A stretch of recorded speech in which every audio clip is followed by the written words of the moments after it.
long, and but then you notice it's a long wheelbase that you can get high center. Yeah. Anyway, I guess we'll just start off with an introduction. I am Clark Hecker, president of the club, K3 and I, and I'm out of Placida. And what we normally do when we start these meetings off is we introduce in a round robin kind of fashion ourselves. And so I'm going to start with that. I think that was my info. I'm still on drugs and stuff, so. Were you ever off? You're Clark. Well, how the hell would I know? I would use that excuse every time you get up. You would. All right, Brian, you good? I'm Brian, N0KY. N0 AFO, yeah. I'm Bob, KI0G, Glenwood Springs, and just back from the Texas Gulf. I'm Ken, KB0HB in Rifle. KB0YDH Betty Rifle. I'm Bruce, WA7 EWC from Glenwood. Lucas, KB0TTP from Carbondale. I'm Karen, and I'm KE0SKQ's wife. Yeah. I'm Cal, KE0SKQ, Living Eagle. KD0 WQC Dave and Rifle. I'm Steve, W0SRG from Aspen. I'm Eric, K0JEG, and Battlement Mesa. Sue, N0DBY, Glenwood Springs. Andre? N0SWE, Andre from Newcastle. Kevin, KD0MA, Glenwood. Pam, KB3UDU, Redstone, Placida, wherever. Phil, N0KE from Andersville. Okay. Okay. Yeah. W0SJF, Sheldon and S. KE0MMB, Kenny in Newcastle. Joe, N0CF Glenwood. My name is Don. I do not have a call signal because I'm here to take the technical test. Bill, N0MID from the Upper Roaring Port Gallen. Brent, KD0WAK, Carbondale. Patrick, KB0K from both Spring Valley and southwestern Florida. Jerry, N6HUQ from West Bank Ranch, just outside of Glenwood here. Bob, K9N video.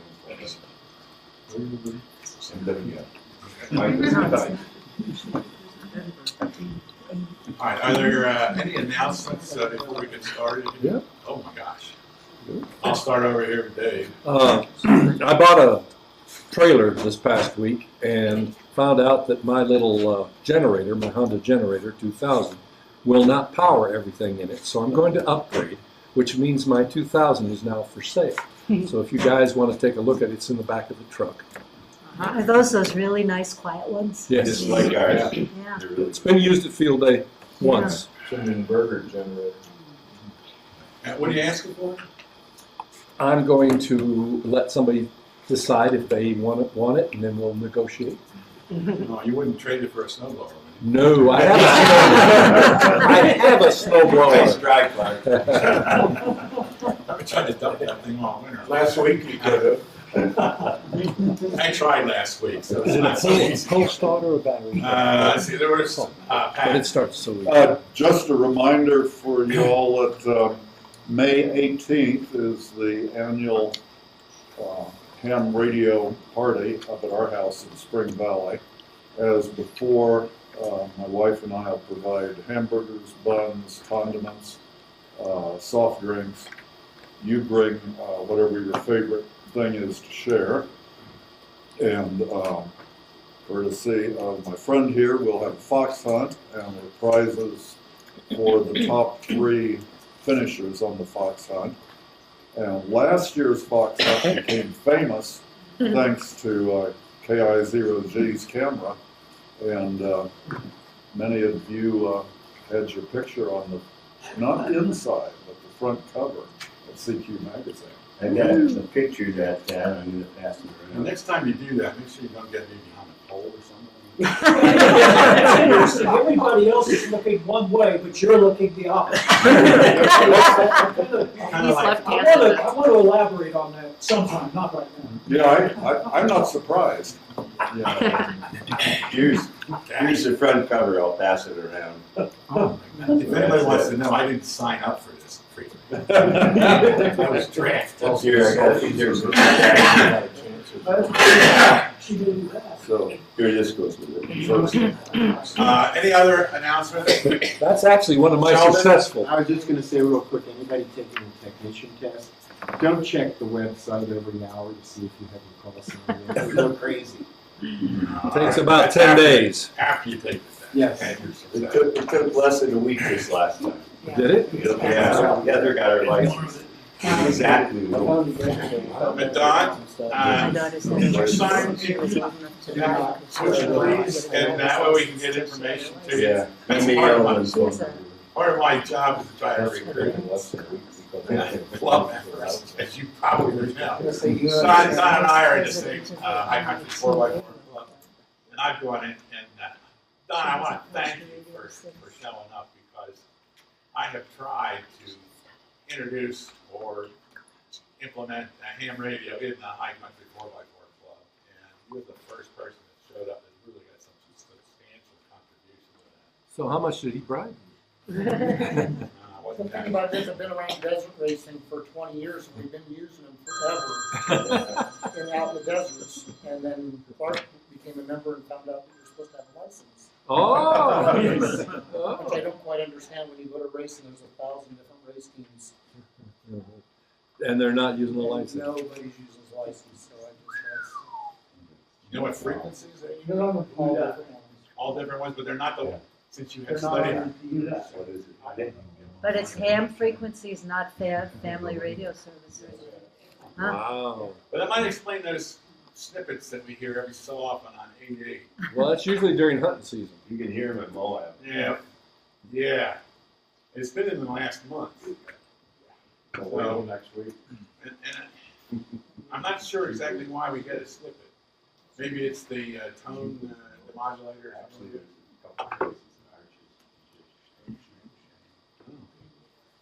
And you know it from Arches. Certain, just a couple hot spots. But right, down in Moab, right, in Moab Bay. They won't do it. Probably not. I was just there this last As week. messed up as CD. I have, And they never cleaned that up either. But I've got a weekend schedule. My son's gonna come back from college, so I'll spend as much time as I can with him before he's off again for the summer, so. All right, well, we've got three presentations Jerry's also offered. And Cal, you got the pictures and all? I got some pictures. Are you ready? Oh, I'm ready. Well, come on up. Okay.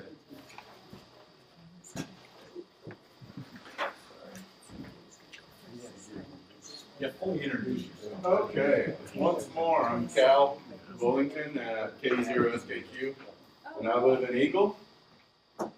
And my presentation a couple months ago, some of y'all were here. The International Space Station was doing a slow scan TV for the weekend, and then they had I guess their radio equipment failed the weekend before, so then they did it again the next weekend. So I was able to catch more pictures than I would have just the first go around. So my computer is broken, but I have it set up in my truck, and I can show you all a picture of it. I would have put together something for the television, but I don't really know what's wrong with my computer. So, but I have a Kenwood 710 in the truck, and then I have a what thing do I have? It's a Larson.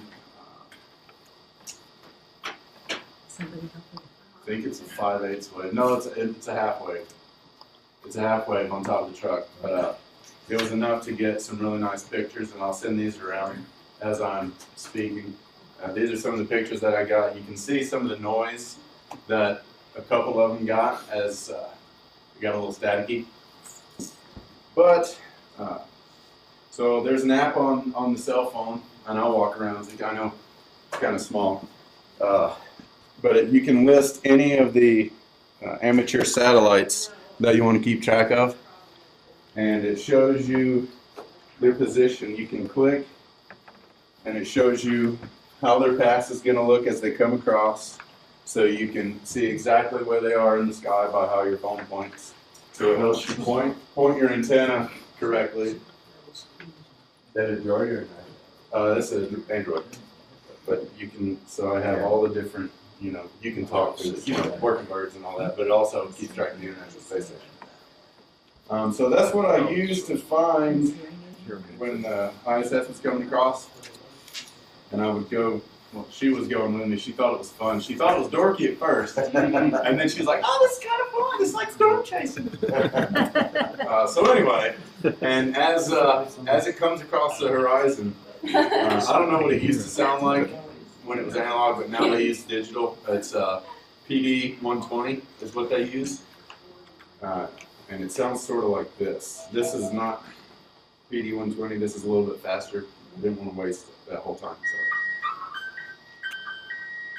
So sounds like that. And see, I don't know how to turn this off. Okay. So yeah, I didn't really put together too much of a presentation, but I have some software on my computer. Let's see, from the radio, I have the radio runs to a USB hub that I've hardwired to the truck, so it turns on when the ignition turns on. So the whole system powers up all at one time, computer, radio, everything. I have an external sound card that comes from the radio to the sound card so that I can get audio output or audio input from the radio into the software, so you can run all sorts of different software. I have, just a side note, APRS, IS32, it goes on the tablet and it plots people's locations on a full-size map so that I can see everyone. Every one of y'all who runs APRS shows up on my map, your exact location, and you can send messages through APRS, and you can get people's information. So you can see their call sign, and you can send a who is, and it will send out a who is, and it comes back with their call sign, their name, their address, their mailing address, their email, whatever they have on there for you to see. But let's see. What Anything app else? is that?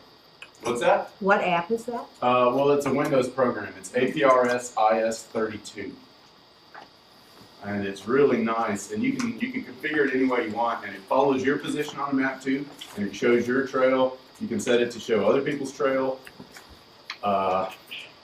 There's a lot of functionality with that, and I could show you once I get the computer up and running again. I can bring that in and show you that if you would like.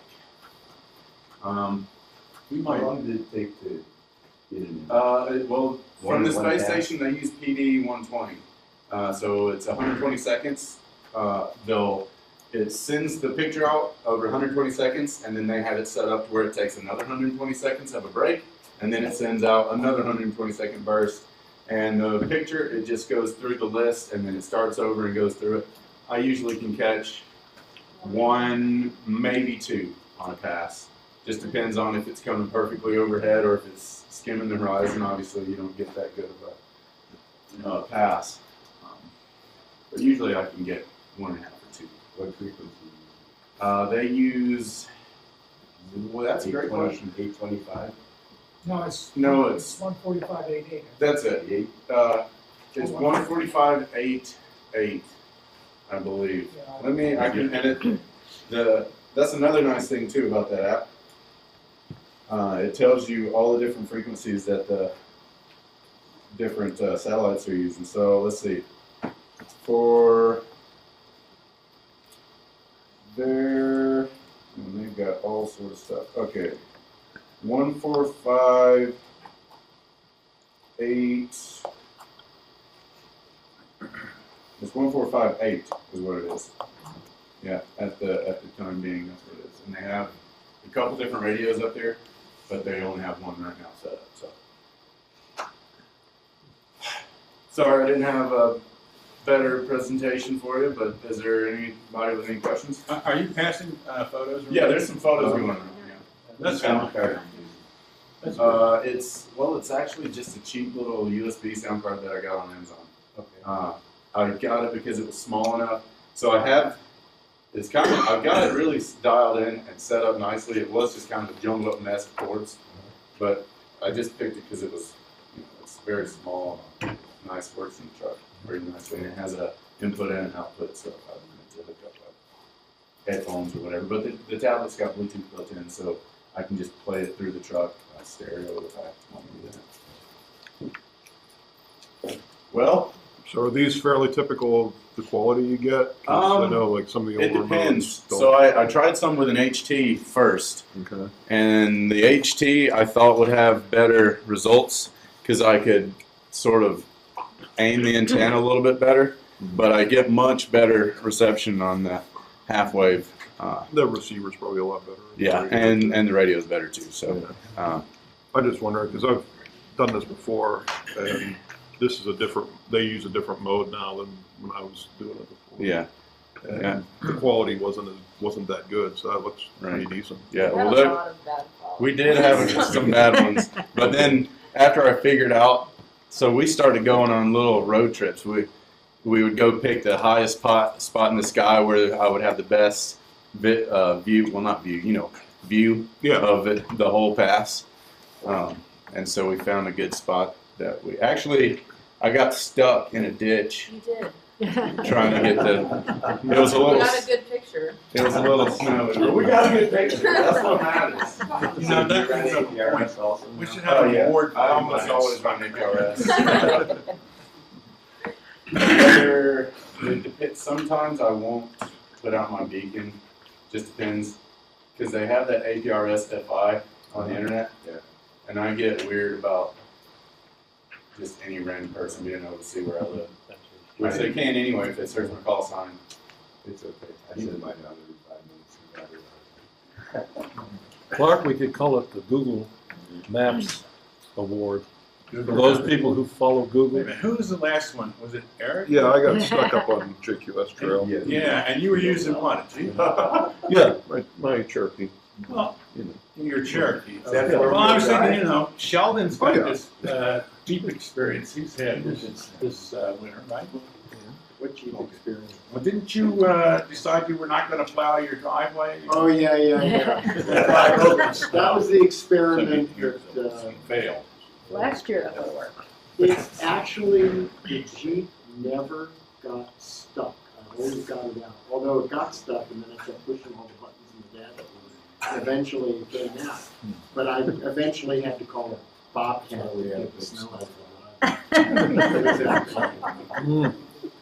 the You get a plow. I don't think I was. It was cheaper than buying a snowblower. You're fast enough. Hey, Sheldon, I No, there's not. mean, seriously, if you needed a snowblower, you should have just said something. I got that, and Tony Manna has supplied me with a lifetime set of spare parts for it. Well, lifetime's pretty long, and so is the spare parts pile. Okay, now if you're done, Well, I am finished, but I was hoping to find a picture of the setup that I have in my truck, but I don't. Let me. There it is. Here we go. Nope, that's the old one. That's before I had the. yeah. Is it outside right now? It is, but the computer's not in there because Not looking. I'm trying to fix it. It's doing something right now. I don't know. I tried to restore it. Is anybody here good with computers? Uh-huh. Oh, you need one. What's happening? It's Windows 10. It's Windows 10, and for whatever reason, none of the Windows apps are working. I can't click the start menu, it won't come up, and every time I try to click something that's on the start menu, Windows can't find it, and it's System32 file must be corrupt or something. I think it got interrupted during an update, and that's what. Oh, okay. And I can't restore it, it won't restore. Maybe get you, because if you get all your old important information off that, I can just recover it. yeah, and then after, you get some important information off that. off of the computer. They just wipe the whole hard drive off there. And then download how to create a. Yeah, well, the issue is that it's a tablet. I guess I could create a USB server. Yes. But you'd have to do it on another computer. Right. But that's what you're gonna want to do. And then once you do that, recovery disk, it'll boot up without going to the All the and then you can do other store. You probably have a hidden partition from your whoever made your computer, and that hidden partition has Windows on it. It'll restore it again. It'll erase everything you had on it. Right. Well, and that's what I'm working on right now. Right now, it's creating a backup of all my files. But it said it was going to take like an hour, so I didn't bring it. One of the things I've had some success with is if it's a physical hard drive, just pull the whole hard drive out, put a new hard drive in with Windows 10 on it, and get the operating system going, and then use a USB plug-in device for the other hard drive. The other files, if they didn't get corrupted, and open that.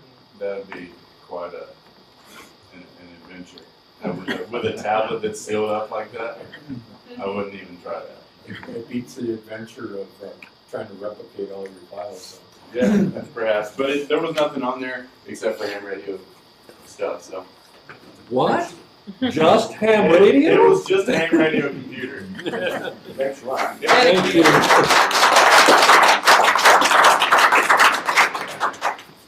And I'm sorry, but we got to get out of here because I'm on call, and I have to get back to our valley. So that's why I jumped in line. You want dinner? You want to take these? No, y'all can pass those around and take a gander. Thanks for coming. Thank you very much. Thanks, guys. Thanks. Thanks. Thanks for letting me jump in front of it. Where's he from? Eagle, Go ahead, Bob. Eagle.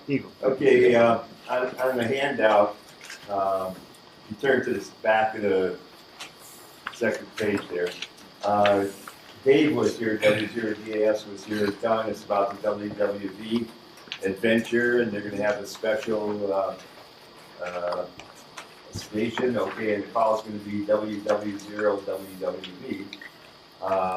There's going to be a 5-day operating window. If you go to the website that's listed here, you sign up. They want your call sign and just general information. They want to know what day you'd like to operate, what days you'd like to operate. And I'll pass it around. This is the form you'll have to fill in online though, okay? And here's the information that they sent us from that meeting. So essentially it's September 29th, 28th, 29th, and 30th, October 1st and 2nd, okay? So that's Friday, Saturday, Sunday, Monday, and Tuesday, or Saturday, Sunday, Monday, whatever it is. The 1st of October, they are opening WWV to the public. So if you'd like to go to that, you should probably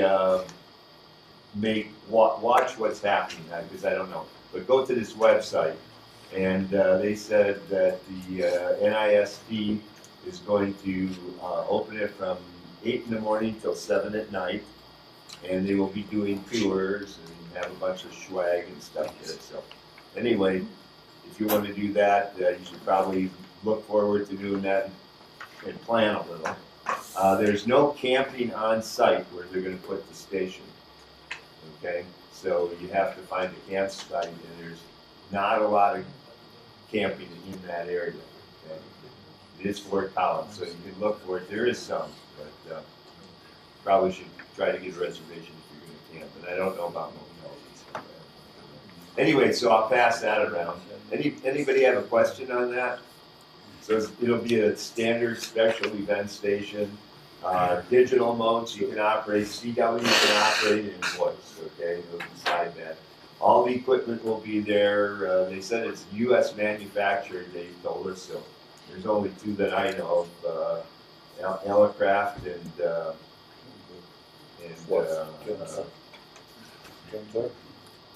Tentec's out of business. Flex. Flex, yeah, Flex is the other one. So anyway, it'll probably be one of those 2. So that's that.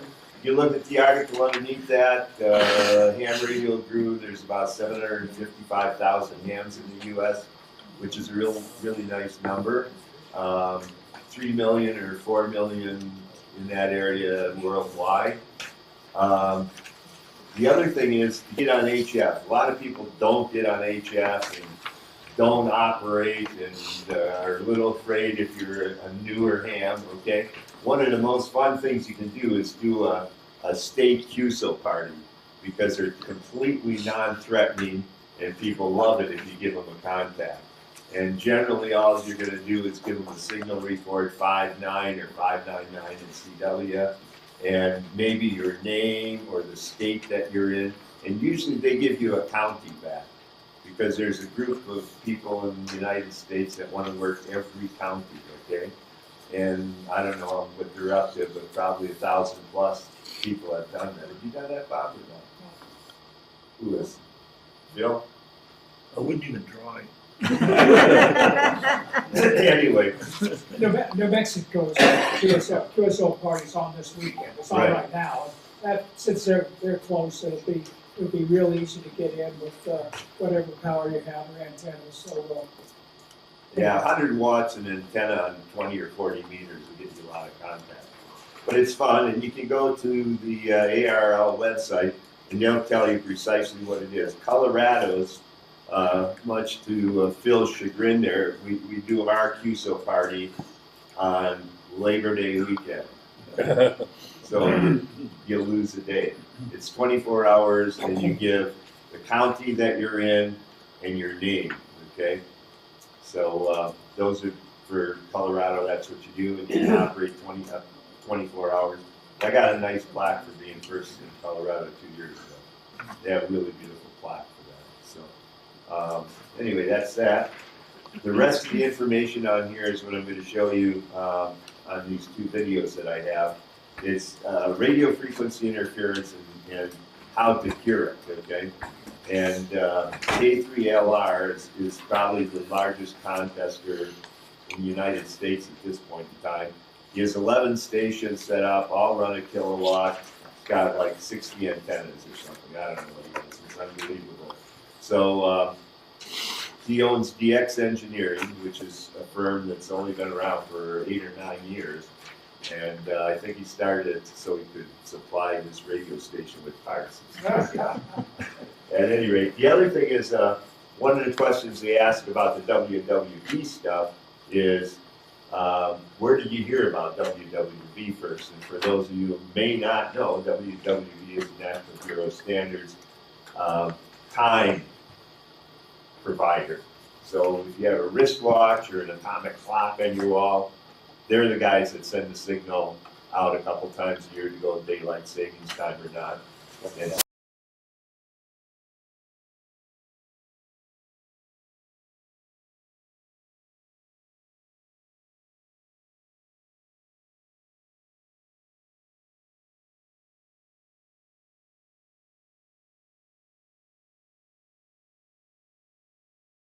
monitor balance, okay?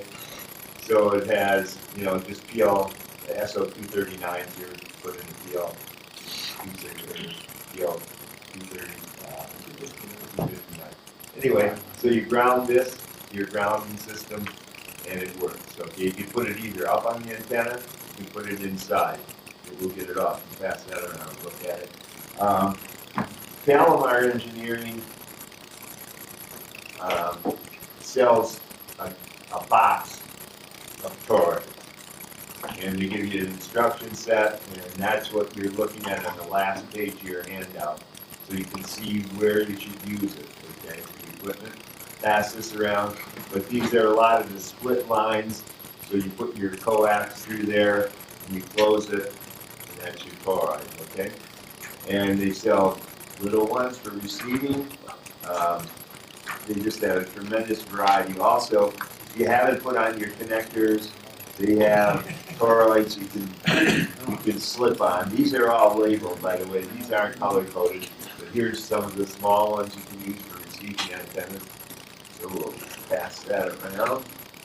And like you said, you can save money those are expensive, I think the big one's about $80. Okay, you can do the same thing yourself, just buy the toroid and wind it, okay? So you can do that yourself. There's no reason you can't do it, and you'll pay a third or a quarter what you will for that. But the toroid material is not cheap. You can see some of these, that's some of the Teflon coated coax that you can use for this.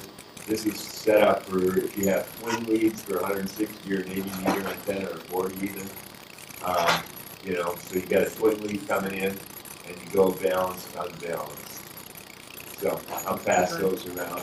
And then there's some other, split units in here and things that I've wound. So you can buy the wire or you can use coax. That's insulated, shellac. That'll be fine. You can buy, this is an LVG, again, balanced, unbalanced. But they work, whether you're going out for field day or some mobile operation someplace. It does keep the noise off what you're doing. Is there an RF meter that will measure the RFI before you start? And after No, you hear it on your. But you can't. There's not just a meter that will. No. Which Hamnation radio was this? The two I'm gonna show you the second one in just a second here. First one was 386, and by the way, Eric's gonna take these segments. Okay, there's a little more to this one, and I'll show you. I'll play the rest of this one for you because it's pretty good. It's another 6 or 8 minutes. But anyway, Eric, are you gonna put those on then? Yeah, when I upload this, I'll put links at the bottom. At the bottom, so if you look at our website, you'll see them. But this first one is number 386, and it's minutes 5 to 28 of the program. And the second one that Tim did is 388, and that's about 5 to 18 minutes. So they're both right at the beginning of the game. Bob shows you. But Bob had a little tip, I think, on this one.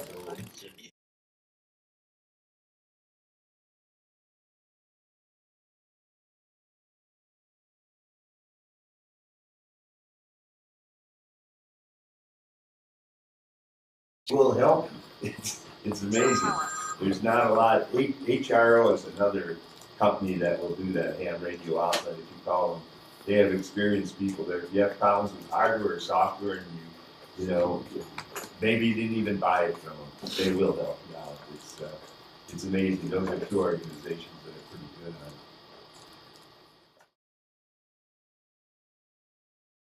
on it. This Kevin has the bonding book is one of the giveaways. Oh.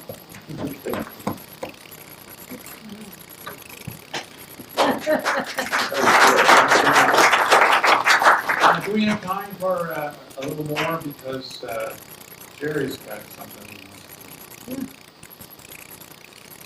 And then And get what he's gonna say, I think, part is really applicable to our interference too. yeah. We have it Why up. don't we want to break and start the We should do that, back in? Okay. You ready, Brian? Yeah. Jerry, you got the floor. Oh, okay. Plug that in. But I'm just gonna show you a few pictures. It slides, it slides, don't do it slides. Okay.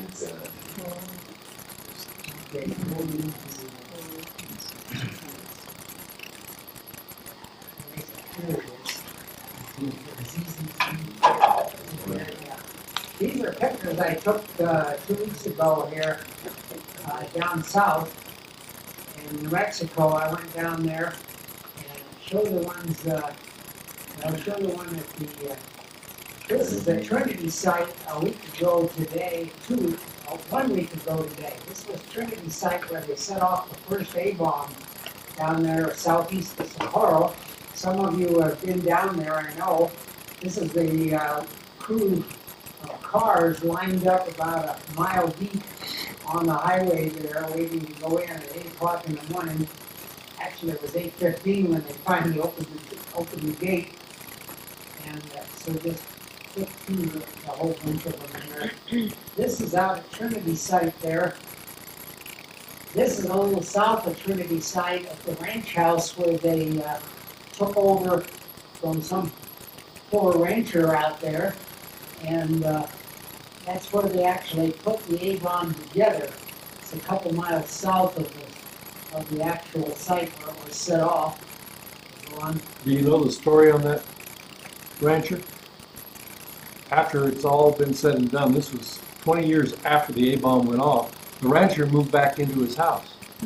And he refused to move. And so they had to bring Pete Domenici, who at that time was the senator from New Mexico. He had to go down and talk him out because he wouldn't listen to anybody else. That's a story I hadn't heard. This is a plan of the ranch house. As you see, it wasn't very big, just a few rooms there. 5 or 6 rooms long. Another shot of the ranch house there. That's the story. This is out at the Trinity site. That's what's out there right now. There's that big obelisk about 12 feet high or so. It's out there with a plaque on it. And it's surrounded by an acre or so of area surrounded by a fence, and it's only open 2 days a year because it's right out in the middle of the White Sands test range, and they don't want whatever they're testing to fall on somebody out there. So they open it up the first Saturday in April and the first Saturday in October. You don't want to be out there in the summer anyway. And this is the kind of crowd they had out there. I'm not sure whether it's more or less than what some other people have seen out there. Go ahead.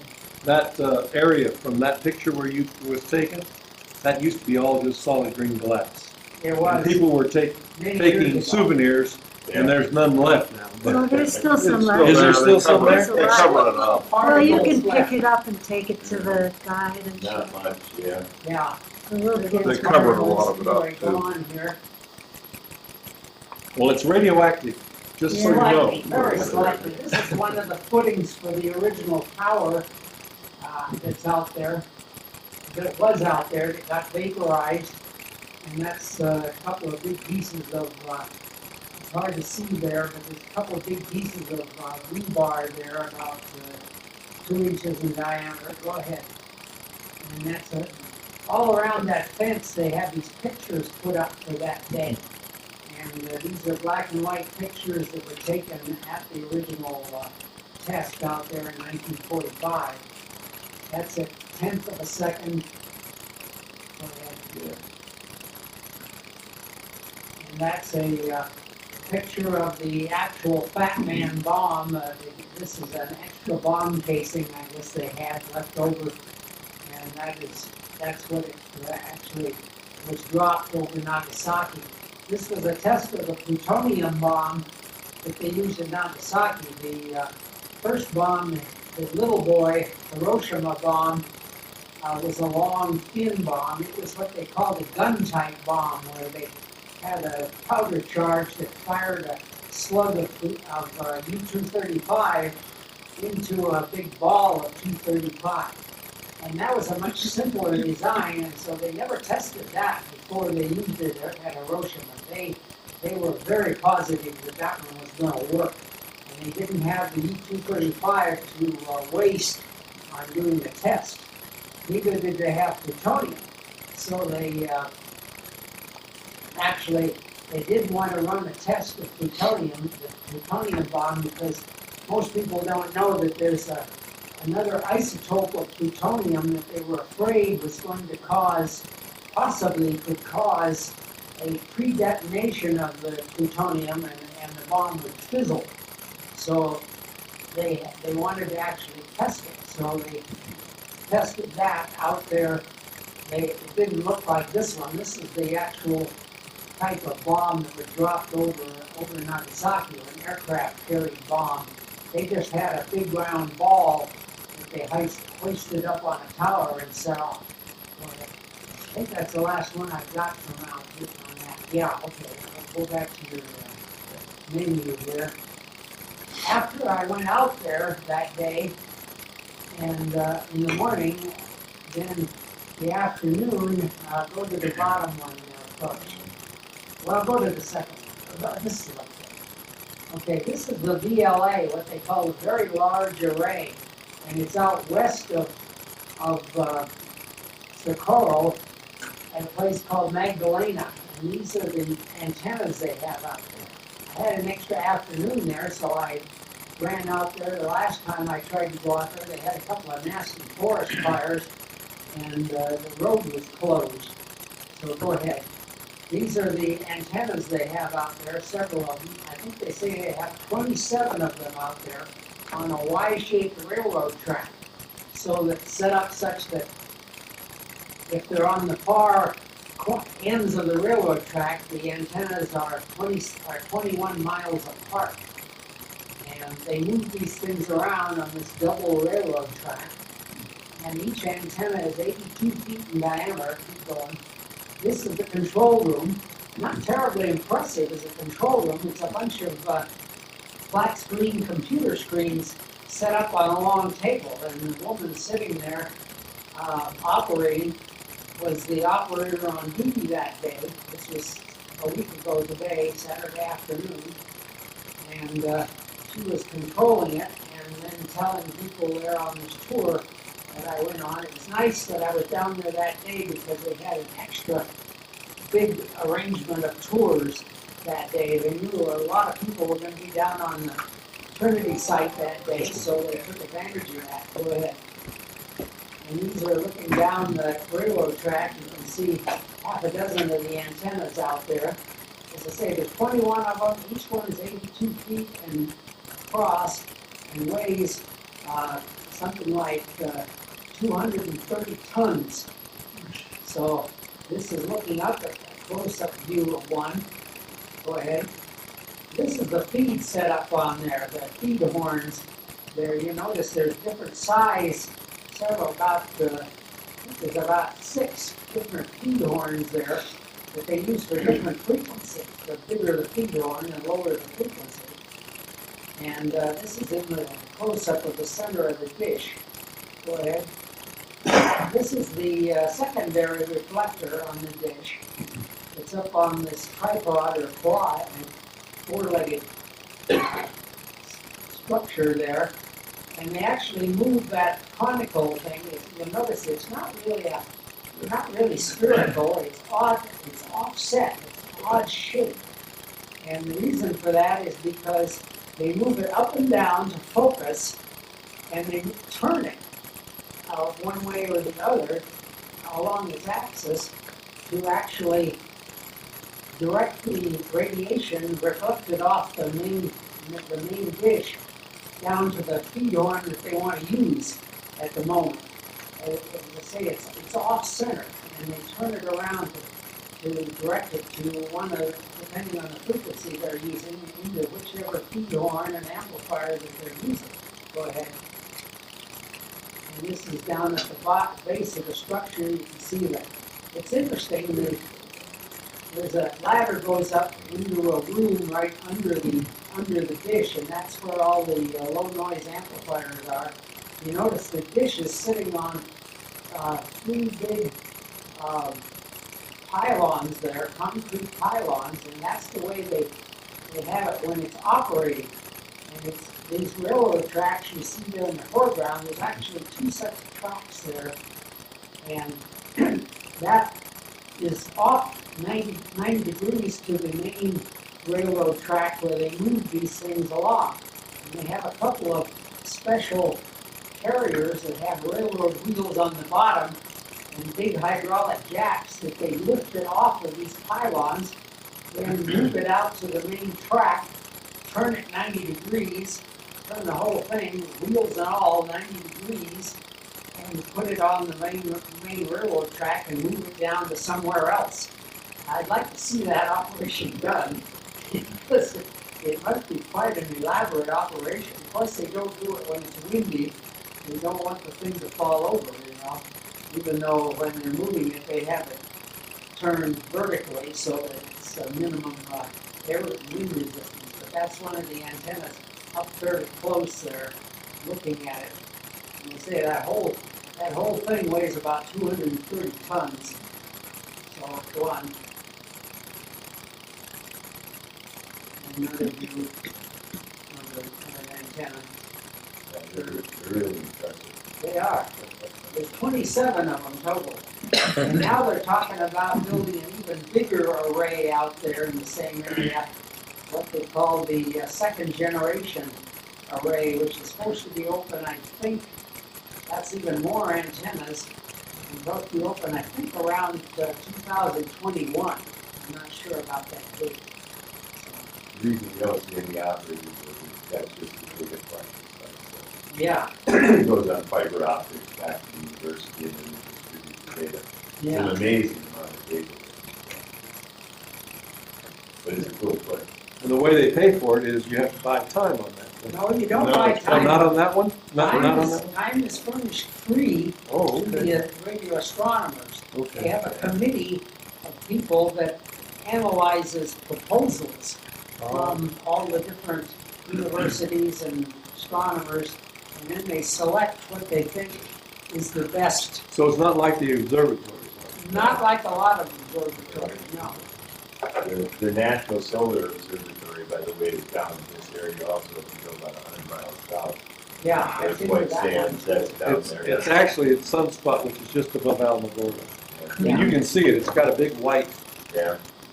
it looks You like can go fingers out there sticking and up. tour it. Yeah, you can take tours through it. Pretty cool. Yeah, The other thing I was going to tell you about the atomic sound ones is, I don't know if you know that, I used to give tours at the University of Chicago at Stagg Field, okay, That's like where the they had squash the first courts, pile. where they did the first pile. That was one of my early jobs. Go back to the three piles I got there. I But got some. the other thing is that there was only one person in the world that knew how to assemble that bomb. And that was Enrico Fermi. He was the only person that knew 100% how to make the bomb. Yeah. Nobody else knew it. So all those things doing in terms of going out and collecting the uranium and Go bits back. and pieces for the whole thing. He wants to We're show done. some. I will. And so, well, he was the guy, and there's a book called The Last Man Who Knew Everything. It's kind of cool. Now they got kids 13 years old that know how to split an atom.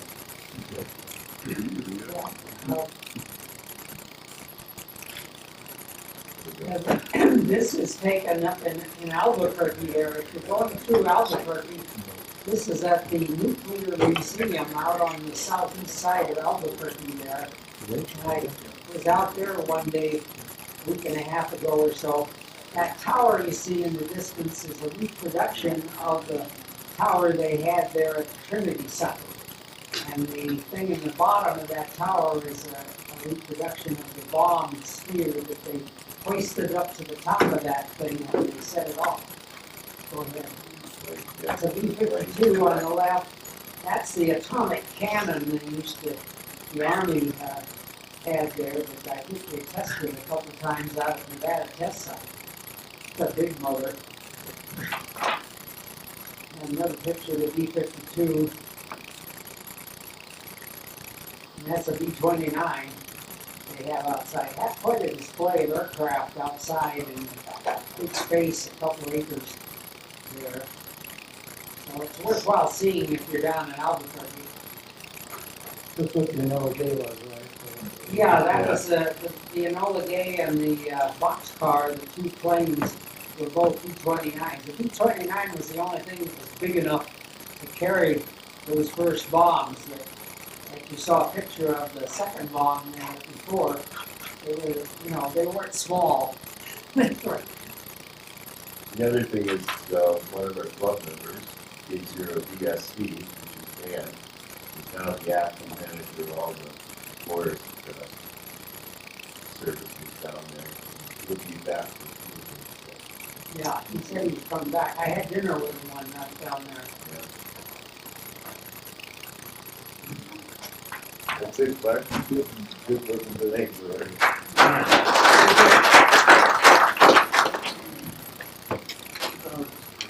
Yeah, I guess a couple of years, that's what we need to start. Yeah. You need help? Yeah, we'll need it. You want to do it? Well, if you can do it for Somebody wanna finish the 5 meeting and I'll go in Yeah. and. We're okay.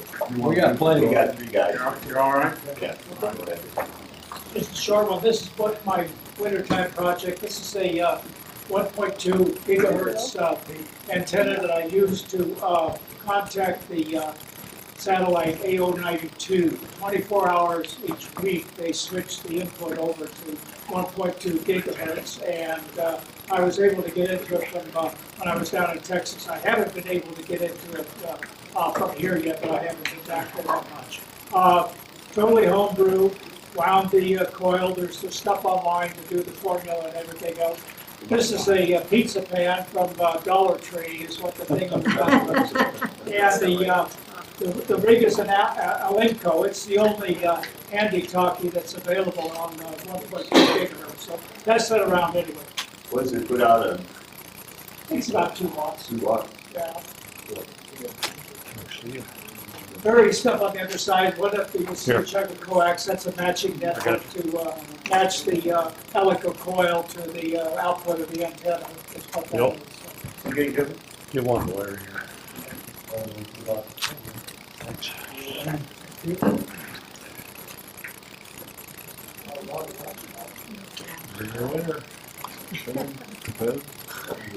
The president, I think the president's wife should be removed. Yeah, I want that talking line. You can always use a better ground. This needs some ferrite. What are you guys in that? You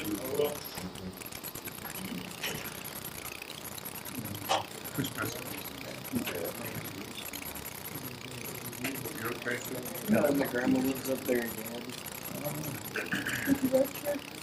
They leave since the wintertime. Cool. I didn't do more care down the summer. Haven't done anything. Just put it on back. Sometimes I get out from work. Otherwise, I just like around the house. Once it gets inside the shack. Well, this is further up. This is to try to find the noise source. I used it here in Glenwood to find a insulator that was bad on the city's power line across from my place, and the city came out and repaired it and everything else. So you could do the same thing with a if you could find an old AM transistor radio somewhere. AM works best for locating noise, and as you remember from the old days of those transistor radios, they were somewhat directional. You remember you could turn them and the signal gets stronger. That's helpful here too. So it's a good way to go around and try to find a particular noise source, especially if it's power line. I have no more use for it, so I got it for sale here if anybody's interested in it. It works well. It has a side benefit. The frequency is like 138 megahertz AM, and it happens to be the same frequency as the air route traffic controller is on. So once in a while, you'll hear United Heavy 47 calling in and reporting into Denver Center where they are. Doesn't interfere with what you're doing, but it'll disturb you the first time it happens. So why do those antennas stick out? Well, like that? they're antennas. So they're more Yeah, that directional. gives a directional effect is what it does. It's same thing that again, ferrite, that ferrite bar inside of that AM antenna inside, if you ever took apart one of those old handheld transistors, it's directional. Yeah. So if you hold that up, which direction would the interference be? The null will be like that. The null will be this way. This is null, so you're basically, but you're 180 degrees off. You have an ambiguity. So the noise will either be there or it'll be there. Okay. And then you swing it around this way, and it should null out right there. But it doesn't have, there isn't a way to switch back and forth, but it should be pretty easy. You're underneath the, let's say it's this lamp pole out here that's the noise. You're going to figure that out pretty quickly, and you walk 100 feet away, and it's going to be different. So that's the main purpose of it. It's like the noise is, you got to go several different ways. I mean, you've got to have a real toolkit to do it. But this is to get it at the source so that your job when you get it inside the shack is that much easier. Can I do this? If you just look for the Excel pole line, that's usually where it's going to be. So can I do that for fox hunting too? Well, it isn't on the right frequency. the Right, front box. yeah, but I need a radio with an antenna. Yeah, it would work on, it's the same thing we tell you with your handy talkie, if that's all you have for the box. In other words, take that out and point the antenna around and you'll get a null. Yeah, that's working, it'll work.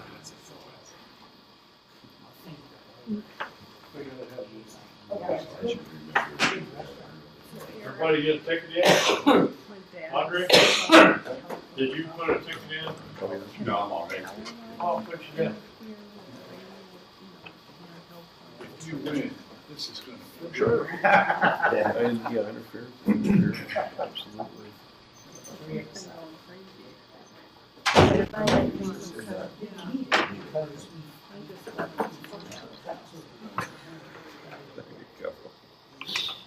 Okay, first one, K9MWM. Okay. All right, wow. No, fix. Yeah. He wanted that power line, that interference.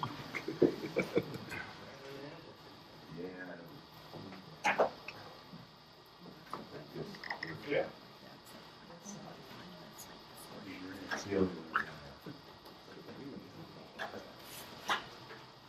This is a good one. And the next one is Brent, KV0WK. Your choices. Grandpa already has one of these. They don't live in the same Okay. house. Too bad. That's the one I wanted. I think you can probably order it. It's how to make an apple. Joe, KV0CN. Ain't find that out. You can find that out. I know. You can't find the ingredients, but They're a little difficult.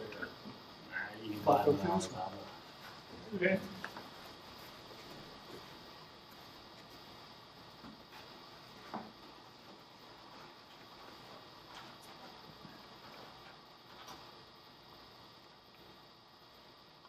K3NI. All right. Too late. You probably need a handbook. Oh, I bet. Yeah. No, I have two. Is that all that's, New one? and a circuit board holder? Uh-huh. You know, I got the circuit board holder and I got two of the handbooks. Recycle So, them. Get a pass. Well, this is 2019. Draw again. 2019. Bring the Put it next to 18s back. 2018, yeah. Okay, last one. Bring the 2018 in next time. That's what I was gonna do today. I don't even have it out of the cell phone. Yeah, and 0KE. Bill, you get the circuit board one. There you go. To add to your collection. Okay. Beats the heck out of a brick. Yeah. Nobody else has shown and tell, huh? Great. Good.